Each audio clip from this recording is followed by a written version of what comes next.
welcome back to another episode of Between Sundays at the Lake. You got me, you're stuck with me, Pastor Zeb, and you got Pastor Jordan and Pastor Karl here on either side of me, flanking me here. So we're going to start out with we're your guardrails. Yeah, there you go. Yeah. I definitely it's like a bowling lane in the straight. Yeah. Definitely need guardrails. Need guardrails. But no, we kind of went through over the last few weeks, last few episodes of the first 5 books, or the books of the law, or the Torah. We went over those 5 and some questions that were asked in there, and kind of went through those. And we had this thought, we were talking, and I think it was Karl brought up, why don't we do some episodes about what it means to be a godly man? Because, and here's the thing. So ladies, don't turn it off just because we're going to be talking about what it means to be a godly man, because you need to hear this so that you know that if you're not already married and you're looking for somebody, you know what qualities that make a godly man. And also, you can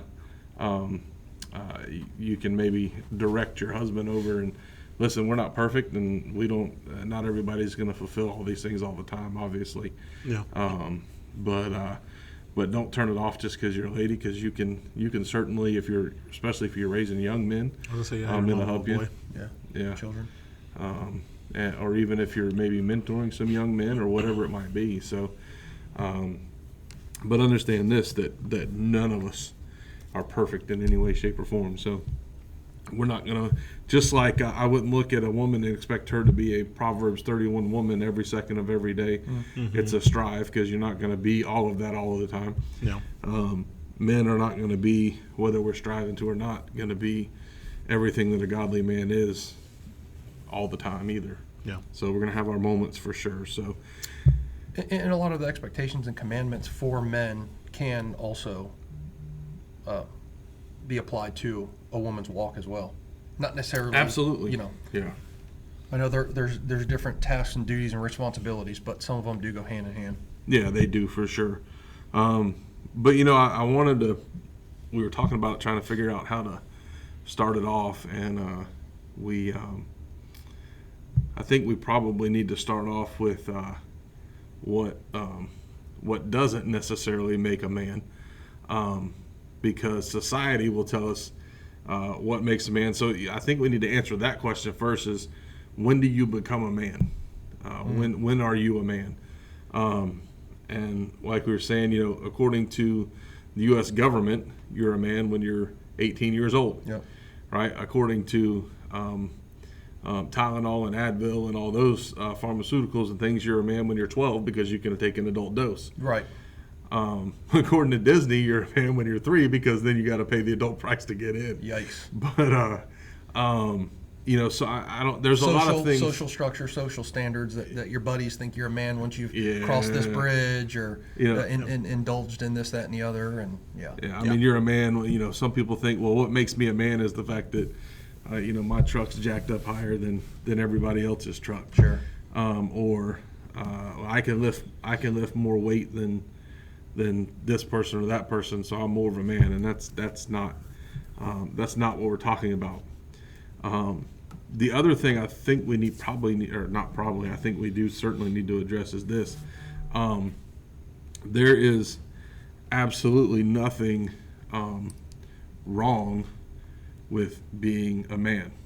Mm-hmm. Even though society will tell us, right, that we're not supposed to have these manly traits, and we're not supposed to do this and we're not supposed to do that, because that's toxic masculinity, I think is what they call it. Mm-hmm.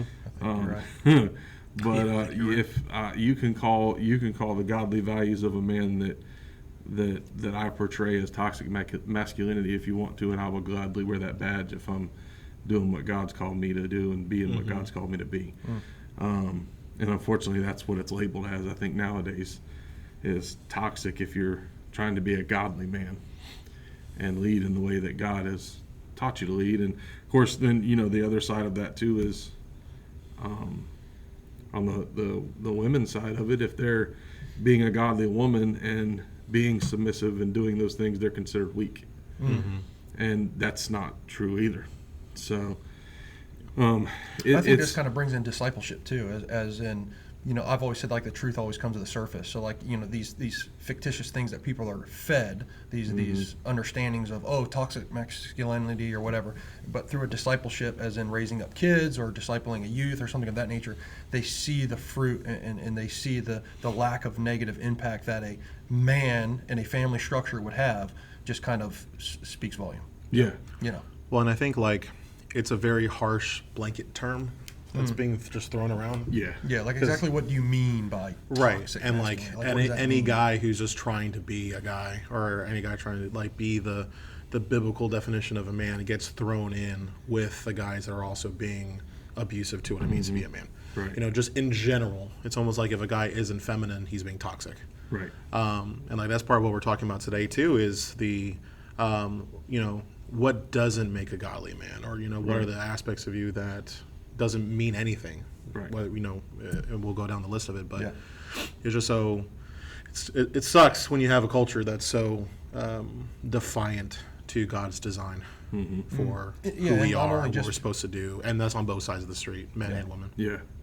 Well, even walks, not even who you are, through your identity of who you are, but, like, everything about your life. Yeah, well, and that's the other side of it, is people, they have the wrong idea, and I think that's where the toxic masculinity comes from, is they have the wrong idea of what makes a man. Like, so if you are more of the arts, like, guy, you don't do the hunting and the fishing and the weightlifting and but you enjoy instead the whatever, chorus or acting or drama, you name it. Those things. Well, those aren't real men. Yes, they are. Yeah, 100%. Absolutely, they are. The way you, how macho you are doesn't make you more of a man. Your interests and hobbies don't define. Your manliness. And I think we get stuck in that too, where we think, if you're not outdoors hunting, fishing, and getting dirty, well, you're not a man if you're doing that. Well, that's not true. Bringing home dinner on a stringer. Yeah, right. If you can't do that, you're not a man. Well, that's not true. That's that's a role that a man can play, and obviously in the history of especially the United States, but even the world, that was a man's role to do those things. But now you can just go to the grocery store. You don't have to just buy it.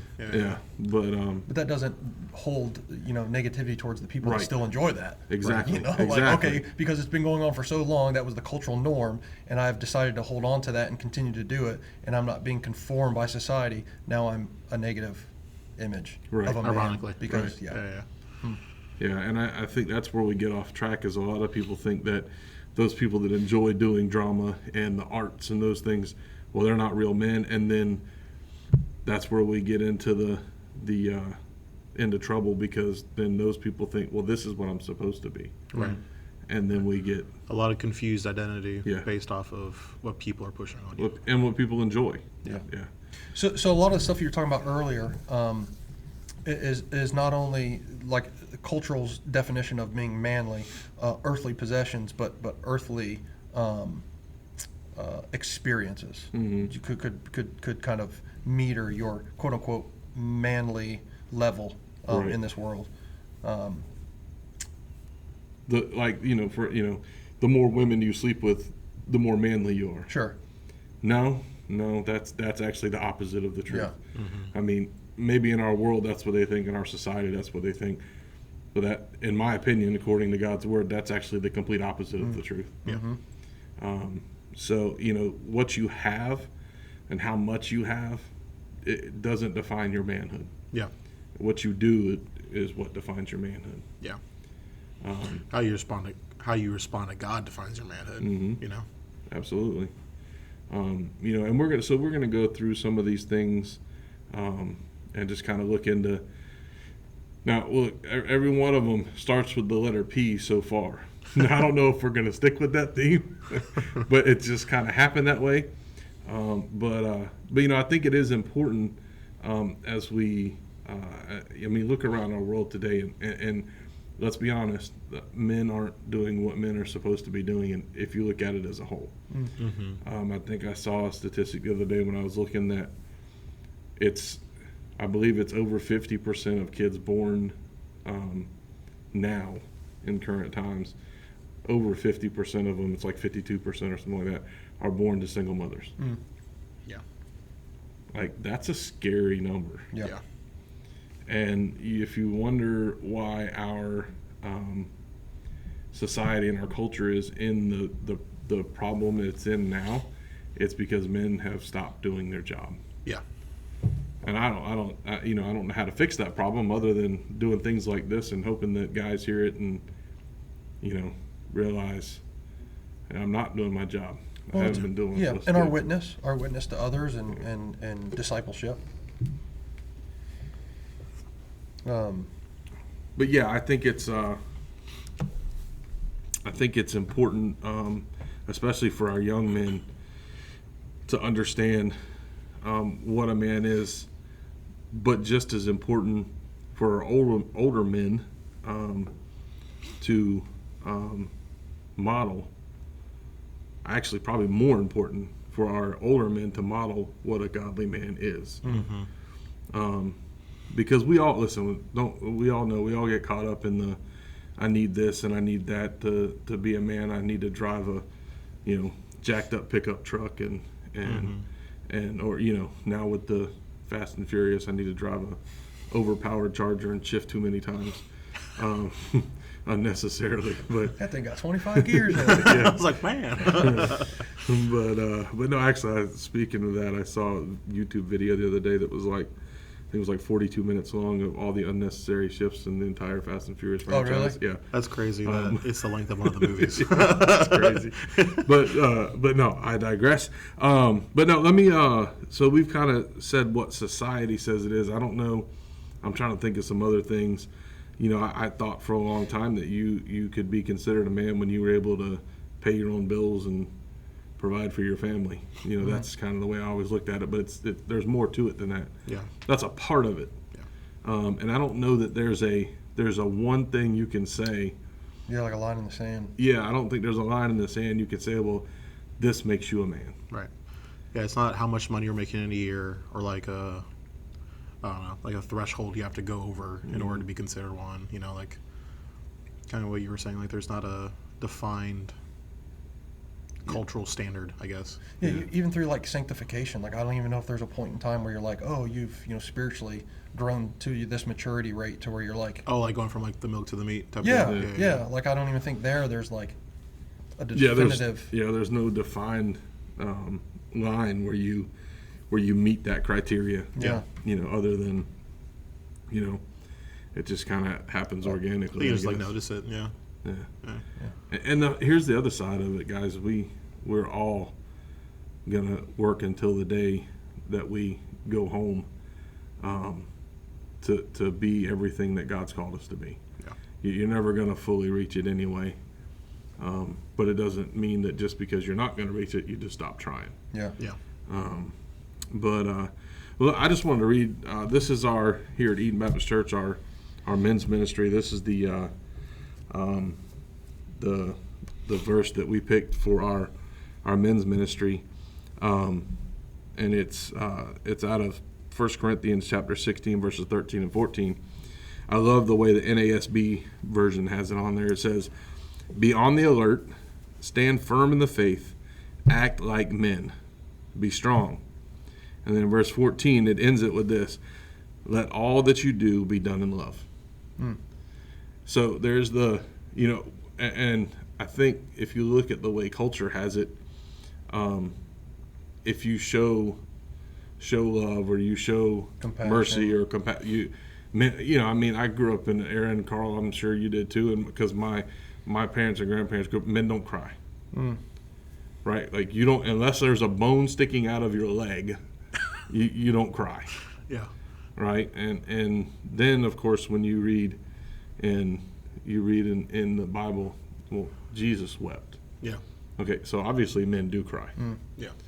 Because the other side, I was thinking about this when we were talking about it, is, people have this picture of Jesus that he's like this like meek, mild, which he was meek, don't get me wrong, because that's obviously supposed to be because he told us to be, but like very mild-mannered, kind of weak guy.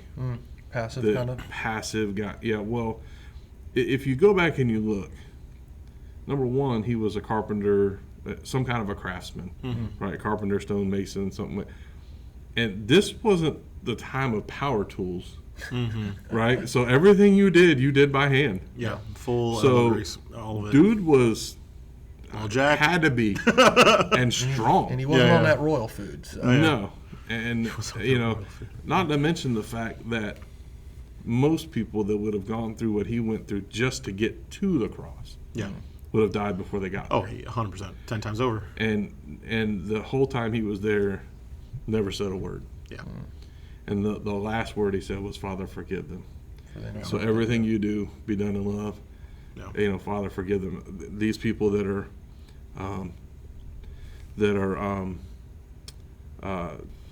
so, but you have these guys standing around, these same guys that just crucified him, hung him on a cross, and his thought, because he, going back to that verse, everything's done in love, loved all of them, every person standing around there enough to say, "Father, forgive them."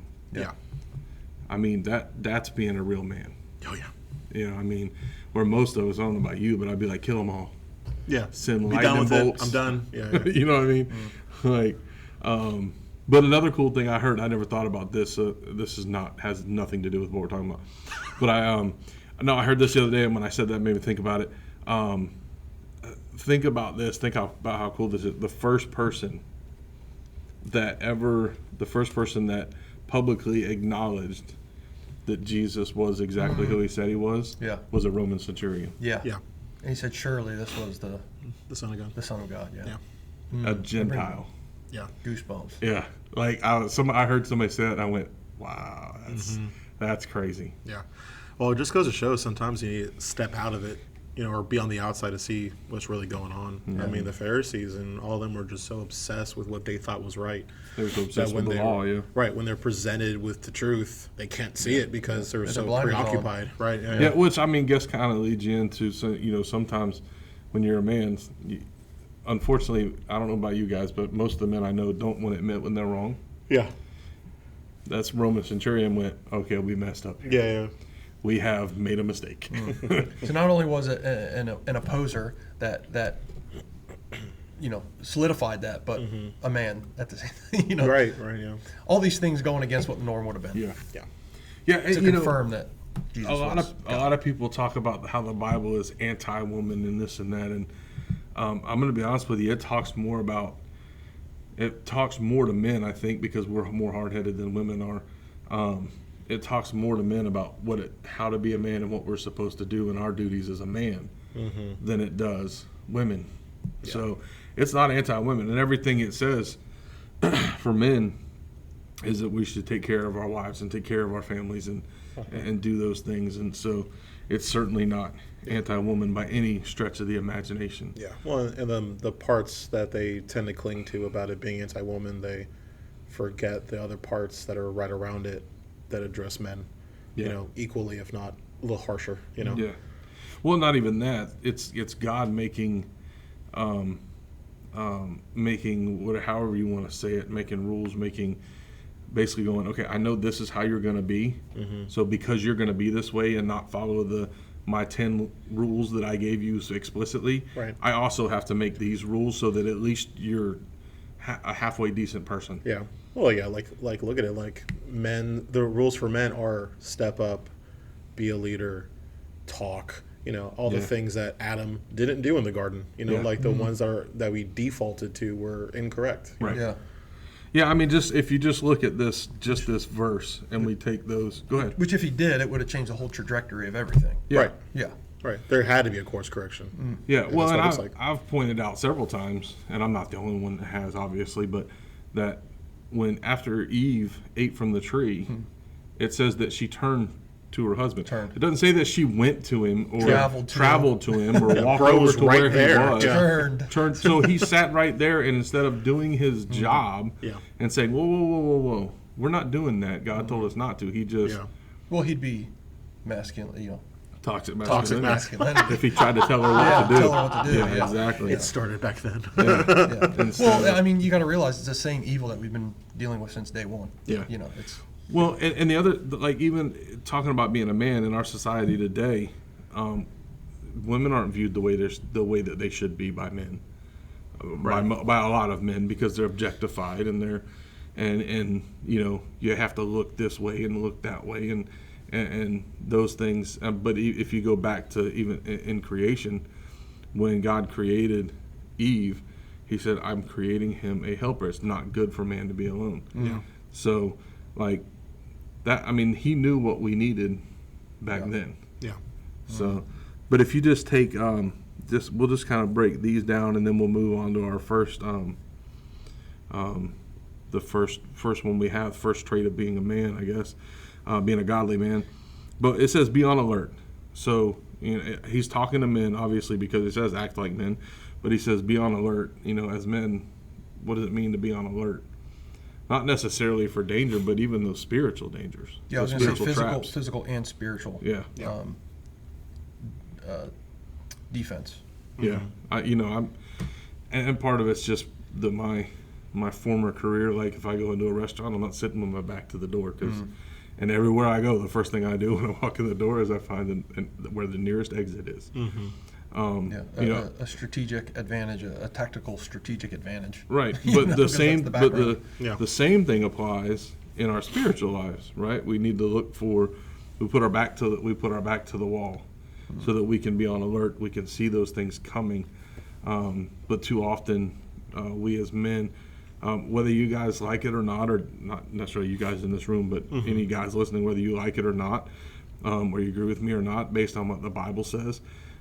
We are responsible for our families. Yep. We are responsible for leading our families in physically and spiritually. And whether you like that or not, or whether you ladies out there like that or not, I'm not saying that. So if you get mad at me, don't get mad at me because I didn't say it, God did. So you can be mad at him about it because he said it. But it says be on alert, so we need to make sure that, we're looking out for those, especially in today's culture, those things that are going to try to attack our family and just the family unit in general. And then the second thing it says stand firm in the faith. That's I think that's the part where a lot of men have failed, is they don't stand firm in the faith because they're more concerned about what somebody else might think about them. What their friend group. Well, if I stand firm in my faith, then this group won't accept me. Yeah. That's why you get a Christ-like group. Yeah. And you don't have anything to worry about. Yeah. And we'll talk about that some too, in sometime in the future, about surrounding yourself with other godly men. Especially for that, because there's so many guys like to be isolated. Some of them it's so important that you surround yourself with good godly guys that are gonna lead you to Christ. Yeah, I mean that was help you in it. Yeah, one of the conferences I went to. May have been Youth Pastor Summit one year. One of the guys that was talking, he said, "Who's your six?" Yeah. And I was like, "Who's your six? Who's my six?" What does that mean? And he's like, "Who are the six guys that are going to carry you from your birth, but are also going to carry your casket?" Yeah. Who are those six guys? Because we all need those six guys. Yeah. And I kind of fall on the side of, okay, yeah, we do, but I also need that one guy. That if the other five don't show up, we'll just drag my casket to where it needs to go. Yeah. You know what I mean? But anyway, but it says stand firm in the faith, and we have to stand firm in the faith. And nowadays it's even harder because, number one, if you're a Christian male, now you're even worse than just a male. Right, 100%. I mean, because not only you're a male, so you're just exuding toxic masculinity. Right. You add Christian on top of it, now you're all these other things on top of being that. Well, what do we think is the number one reason why that is? The false perceived notion of, oh, you're a godly man. Yikes. Stay away. Why that perception is there? Yeah, why is that there? Sin.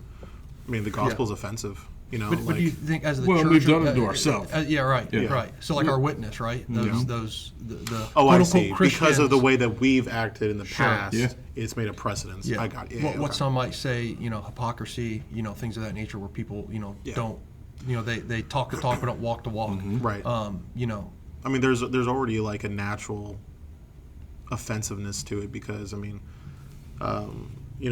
sin or evil or darkness is presented with the gospel, love and light, it gets offended by it. And there's that pushing away of it. Well, darkness and light can't exist in the same place. Exactly. So like there's already that battle that's happening. So automatically, if we're acting the way we're supposed to be, there's going to be some sort of an offense happening to the people who disagree with it.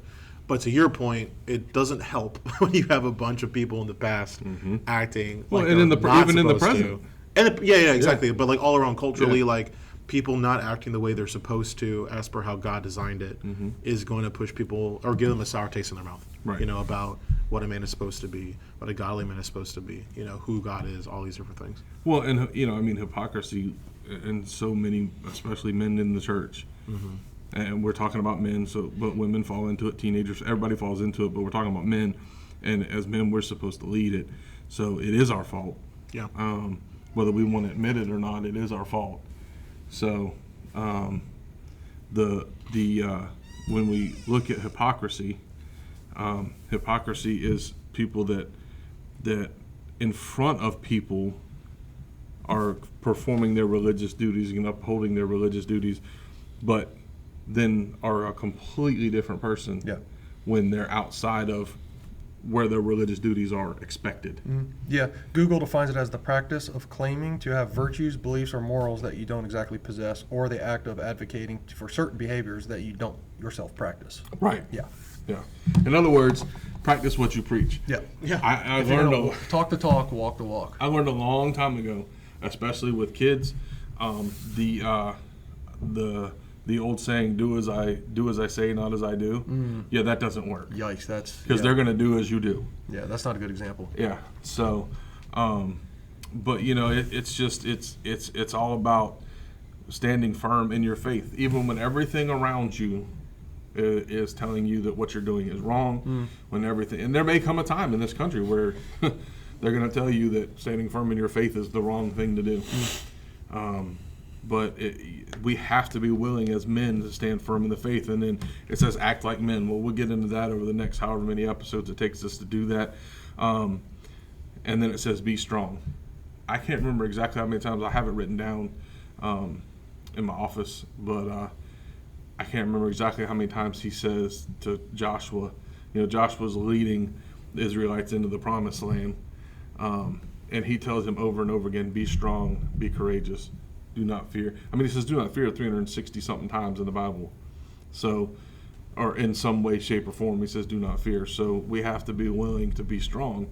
We have to have God behind us to remind us over and over again, be strong, be courageous, be strong. Because there's going to be times where you don't want to be strong. Right. Yeah. And it's not going to be popular to be strong sometimes. Yeah.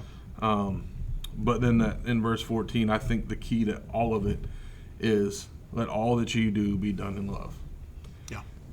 A lot of people, but the other side of that is some men look at that verse and they think, see, that's why I don't want to be a Christian, because that makes me weak. Mm-hmm. Well, that's not true in any way, shape, or form. Yeah. No. You can love people and not be weak. It doesn't say, and let all that you do lead you to be a doormat for people to walk on. Right. That's not what it says. Yeah. It says to do it in love. Yeah. Like in other words, it goes like Karl says all the time. It comes down to a condition of the heart. That's what it's all about. Yeah. I think of discipline. Like you can discipline in love. Yeah. But that doesn't mean that you're getting walked over or taken advantage of. Yeah, you can discipline in love, or you can discipline in anger. Yeah. Difference. And there's Yeah. a big difference in those two things. Yeah. So, that's kind of what society, we've kind of talked about society and cultural norms and those things and, what doesn't make you a man, because we're not concerned. I'm going to be honest with you. I'm not concerned with what makes you a man. I'm concerned with what makes you a godly man. Yeah. I don't care what society says. a man should be, if it doesn't come from Scripture, it's not right. Yeah, exactly. And I think at the end of the day, as long as your focus is on God, that's I think the overall defining of a man is one that walks with and towards and follows Christ. There was a little rabbit trail I was going to go down about, we talked about earthly possessions and how one of the things I've had to juggle through life was idols, things that I was quote unquote blessed with, because when I was growing up, like I was always told, like, either by parents or by somebody close, like, oh, that's such a blessing that God has given you, and but those things sometimes brought chaos and turmoil to my life. So I always questioned, like, well, what is a blessing from God, and then you can kind of take earthly possessions and kind of put them in the realm and the position of idols, and then it's I wanted to just touch on the fact of, like, an idol is something obviously that you focus on and you worship other than God. In Exodus 23-5, it talks how God is a jealous God and that he demands exclusive devotion, right? So those idols get in our way between us and him. And then everybody knows about the scripture of the two masters, Luke 16:13, how you can't worship two masters. Either you'll love the one and hate the other, and that's kind of what a quote unquote blessing or earthly idol can become. It creates a wedge between us and God. And then I was kind of questioned, well, if all these things are so easily becoming idols, is it okay to find satisfaction and joy in earthly things?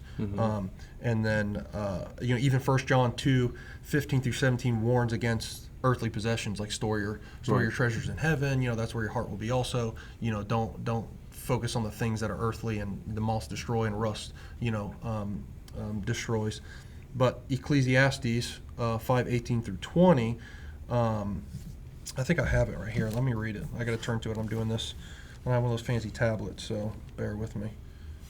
Well, and going off what you were saying too is that the world will tell you the more things you have, the more of a man you are. Yeah. And where we get stuck, I think sometimes, especially as Christians, is if you're a Christian and you're following Christ, you can't have things. Yeah. And that's not true at all. Yes. It matters what takes precedent, what takes priority. Yeah. What's number one in your life? If you're giving up, basically, if you're giving up your family, your faith, you're not standing firm in the faith, right? If you're giving up your family and your faith in order to chase the dollar to be able to retire at 50 instead of 60, then there's a problem because now your priorities have gotten out of whack. Yeah. If you're skipping out on leading your family and leading your children, so that you can stay at work to make sure that you have the 30-foot boat instead of the 20-foot boat. Yeah. That your priorities are out of whack. Yeah. So the way that the little thing that I have that has always kind of governed that was, if the possession comes freely, which means there's no sacrifice of godliness to obtain it. So if there's been a sacrifice of godliness to obtain it, there's an issue. Right. But God's going to bless those that he wants to bless. Right. And so I have Ecclesiastes here, 5:18-20, and it says, "Then I realized that it is good and proper for a man to eat and drink, and to find satisfaction in his toilsome labor under the sun during the few days of life God has given him, for this is his lot. Moreover, when God gives any man wealth and possessions and enables him to enjoy them, to accept his lot and be happy in his work. This is a gift of God. He seldom reflects on the days of his life because God keeps him occupied with gladness of heart." So right there it says, well, what God blesses you with, you have all rights to. Yeah. Well, and I think them. Part of it too is the understanding, or that's not the word I was looking for, but the understanding that everything that you have, God gave you or allowed you to have. Right. When you say, I did this, now yes, you had to do the work, and God's not going to just, 90% of the time, God's not going to just freely hand you something. There's going to be work involved. He expects you to do some work to get whatever it is you have. But when it all matters, or what matters the most is who gets the glory for what you have. Right. Like I met a guy stayed with a couple a long time ago. Crystal and I did when I was on the road, and they had a beautiful home. And dude made, I don't know how much money, but enough that he had a 20-seat theater in his home, right? And you see those people and you're like, man. But one of the first things when him and I were talking, he said, I look at it this way. God blessed me in my business to be able to buy this home. And any time that somebody, because their church did a lot of outreach things and stuff, so they had people coming in all the time. He said, and we set up an entire room in this house so that people could stay here for however long they needed to stay here to do the outreach stuff. Awesome. Because God gave us this home, and if I don't use what God gave me to glorify God, then there's no point in me having it. Yeah. Yep. So 1 Timothy 6:17. Command those who are rich in this present world not to be arrogant, nor to put their hope in wealth, which is so uncertain, but to put their hope in God, who richly provides us with everything for our enjoyment. Command them to do good, to be rich in good deeds, and to be generous and willing to share. Yeah. Right there, from Scripture. I was telling these guys when we were talking. I remember being a teenager, and everybody that came into the church seemed like, they were quote unquote the super Christians, or I don't know what you want to call them. Anyway, the hoity-toity. Yeah, I don't know. Like they were the, Paul talks about super apostles, but they were the super apostles, or they weren't apostles, but super Christians, or they were looked at. I looked at them that way, but they had nothing. Like they were always, not that they were holier than thou, but they were just. It seemed like they were closer to God than anybody else. Like missionaries and things like that, and I'm like, well, if I gotta have absolutely nothing and a dirt floor and be dirt poor to be a Christian, I don't know if I want to do that. Oh, I see what you're saying. Yeah. I got you. I want the other way with Yeah. I got and you. I'm like, I don't know if I want to do this. It's like, that doesn't look appetizing. Yeah, but then you look and you see some people that it all boils down to, what do you do with what it is that God gave you, and who gets the glory for what you have? Yeah. If it's all about you, then there's a problem. Right. So. Well, and there's those guys that have nothing, but they have the Lord, and they are happier than any millionaire you'll ever meet. And if you ever want to see that, just go on a mission trip. Right. Yeah. Exactly. Yeah. Go to Haiti. Go to Nicaragua. Go to Honduras. Yep. Go to the Ukraine. Go to some of these places. They got nothing. And they're happier than we are. Yeah. They got nothing. They don't have the air conditioning in their sanctuary. Yeah. But far less distractions in that kind of environment. Absolutely. All they have is God. Yeah. And that shows you where true joy comes from. It's in the Lord. It's not in what you have or what you can buy or your resources or whatever. It's the Lord. Yeah. But, so anyway, we've kind of gone through and talked about what society says makes a man, and kind of told you, well, that's not what God says makes a man. So we'll dive right into this first one real quick, and see. All right, so we'll just go ahead and dive right into this first one that we came up with, which, to be a godly man, I think probably number one, especially for your family. If you're looking to be a family man, if you're whatever it may be, I think the first, what do you want to call it, a characteristic? Yeah, that's a good word for it. Of a godly man is to be present. Yes. First quality. Yeah, to be present. If you go back and look at Jewish culture prior, we have that saying, the head of the table, right? So the father always sat at the head of the table, but the reason it wasn't that it was the place, quote unquote, of honor that he sat at the head of the table, even though it was.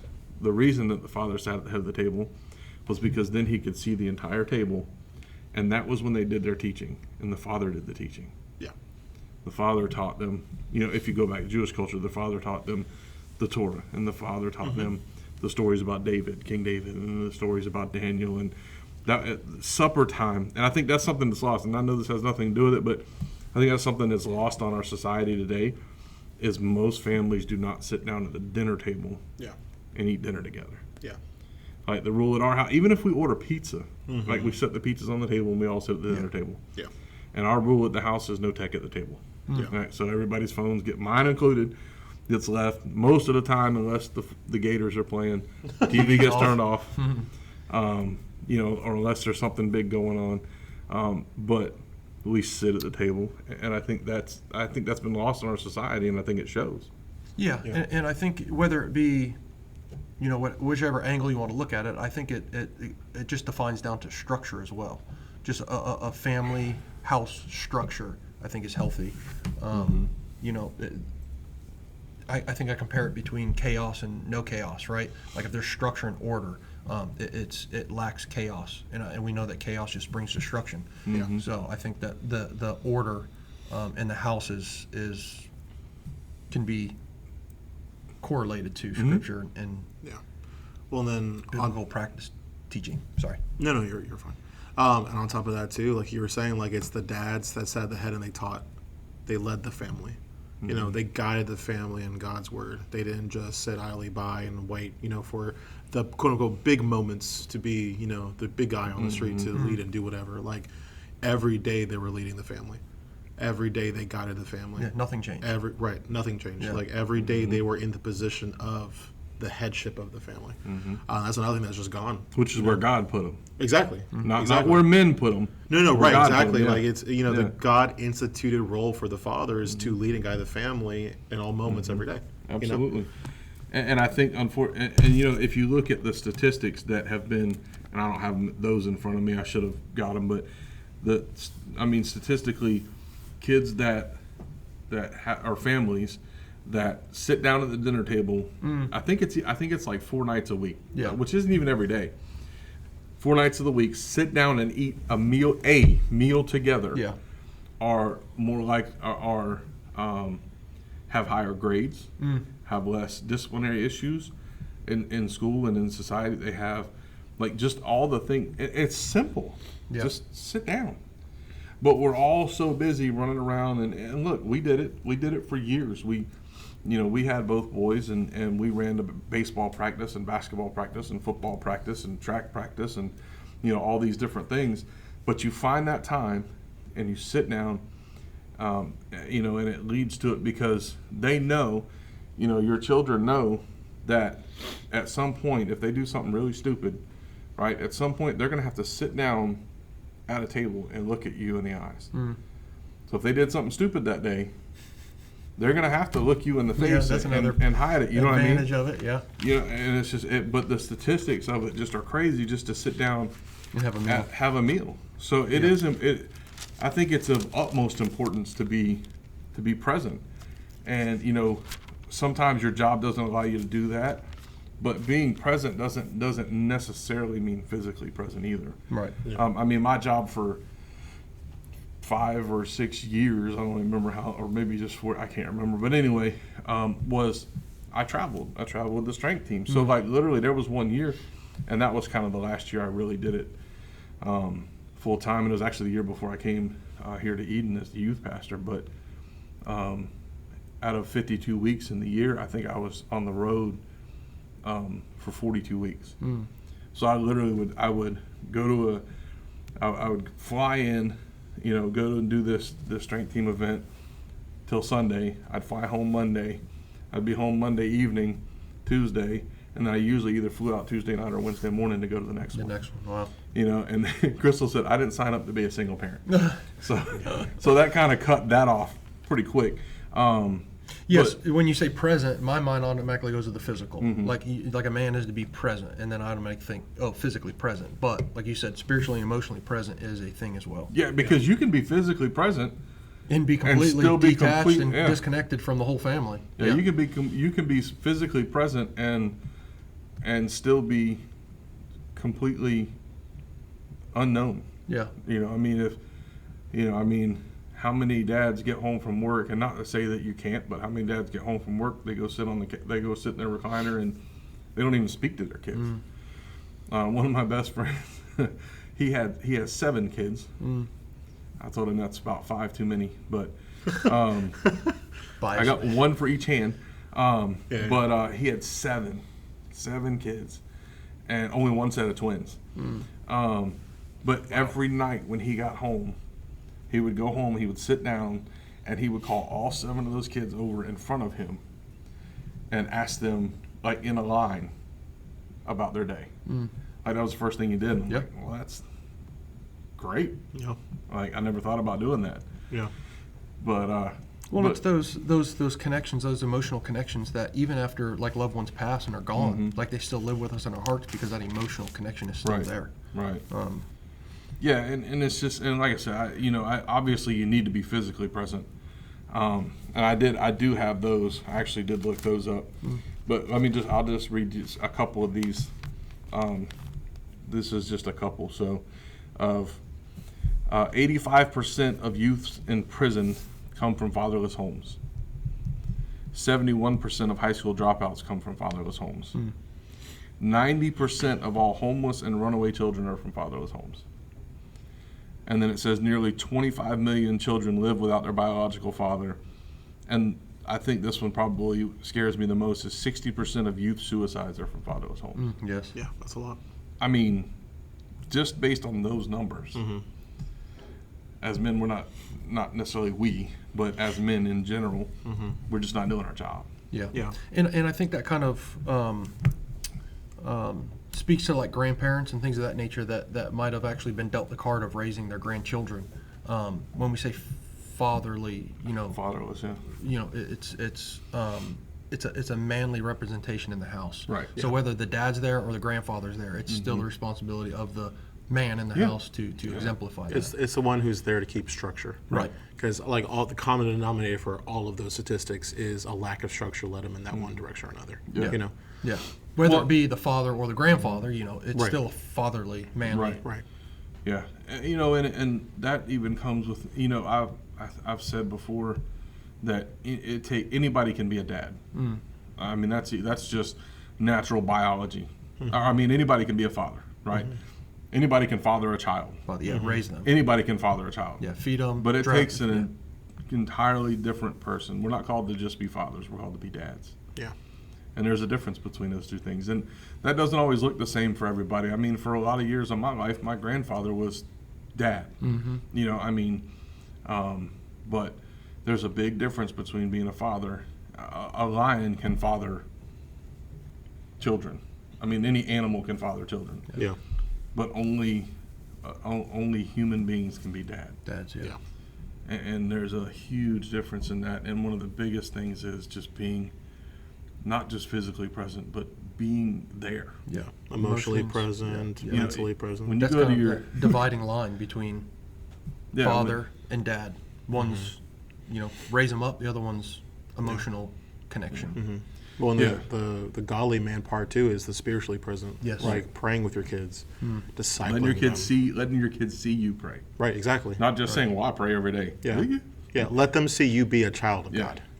Actually have a relationship with What your more God. witness for a father to show his children his faith, Right. his foundational faith as well. How impactful that is. Right. Yeah, and if you don't think your kids are watching you to see especially our sons, right? Our sons, they're watching you to see what a godly man looks like. Yeah. And daughters too. I was going to say, and our daughters are watching you so that they can pick what a godly man is. Yeah, I saw something was shared with me years ago, and it said, if you don't like the boy that your daughter's dating, take a look at yourself in the mirror or something like that, because it usually reflects. Yeah. And and and look, none of us are going to be perfect, and we're not all going to get it right all the time. Yeah. I heard somebody say one time, I think it might have been Martin off of the Duck Call Room, but he said, there's two things in life that you're always going to suck at, and that's marriage and parenting, because you've never done either one before. Right? So none of us are going to be perfect with it. And every kid, look, and I know because I've got two, Karl's got three. You can raise every kid in the house exactly the same way. Oh, they're all going to be different. Totally. They're all going to be completely different. Yep. But being present, even like, I remember going like to Logan's baseball games, and you would see the moms yelling and screaming. Of course, you have the little league mom. Oh Lord. But then you have a lot of the dads that are just on their phone, or they're there but they're not present. Yeah. And and even I tried to make a concerted effort. Kyler for a couple of years did competitive hip hop. Look, I don't feel like sitting around watching a bunch of people dance. Like, that's just not, like, you're sitting inside all day. That drives me nuts in the first place. Yeah. By definition, the environment is not what you I'm like, oh, but I tried to make it a point, especially when he was on stage, to be in the moment, not on my phone or off in the hallway or watching a football game on my phone, because they did it on Super Bowl Sunday, which was the dumbest thing I ever heard in my life. But being actually present in the moment and knowing what's going on. Yeah. And I think if you're struggling to wonder what being present is, it's acting in a way where you're going to remember what you're doing. Yeah. Like, if you walk away from your kid's game or your kid's show or whatever, and you really couldn't tell anyone what had happened, you probably weren't present in it. Yeah. You're too distracted with something else or whatever. And that's not to say, look, there's things that are going to happen, and you're going to miss things, and we all are. None of us are going to be able to do everything, And if your job requires you to be gone, but that's okay. But be present when you're present. Yeah. Be present when it's possible. Yeah, and I want to give an encouraging word that, like, we're not always going to get it right as parents and as dads. I went to a forum last week, and there was a individual that shared his testimony, Sean Thornton, and he's the president of Joni and Friends, and it's his testimony is about growing up in a broken home, and his testimony is kind of labeled as beauty in the brokenness. And his mom early on suffered from like a traumatic brain injury, and it completely changed her as an individual, but she always never lost sight of God. She was always devoted to her faith, and in what the world would see as a broken home, because at times she got very violent and threw things, and even to the point where she stabbed his dad one time at dinner. She was the biggest spiritual impact on his life and testimony to his walk with God and his faith, because of seeing the beauty and the brokenness of his mother's story and what she went through and what the family did. And he has a book. It's called All But Normal. And it just talks about kind of like how there can be beauty in the brokenness when it comes to a home and things of that nature. Yeah. But I thought that was... Well, and here's the other encouragement. We have a family in our church that lost their dad way too early, and obviously dad can't be present, but that's where we as Christian men, when we see that, step in. Step in and step up.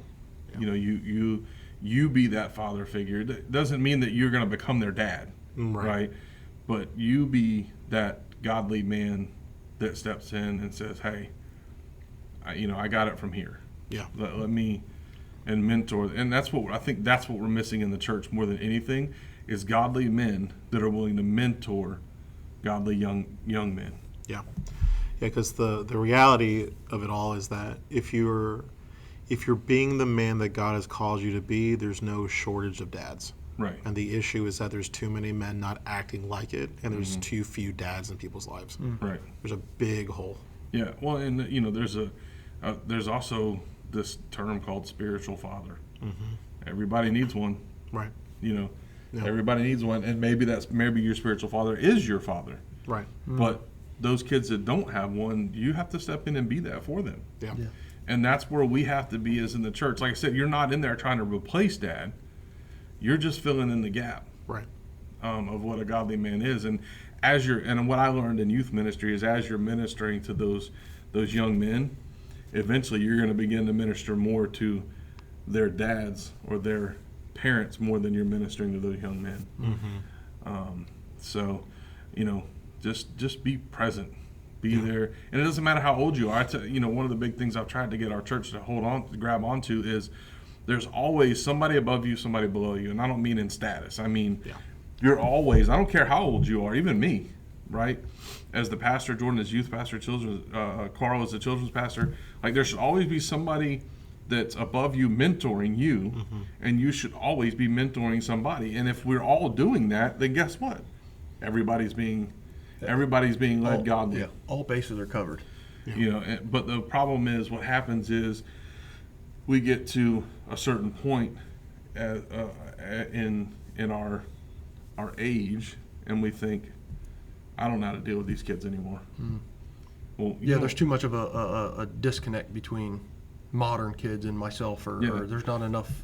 Well, and that may be true. In your case, that may be true, but that doesn't mean that you as a, call it a 65-year-old Christian man, can't mentor a 40-year-old Christian man, because you've already raised your kids and been there and done that, and now you can come back and help this young man who has, 2 toddlers running around. Yeah.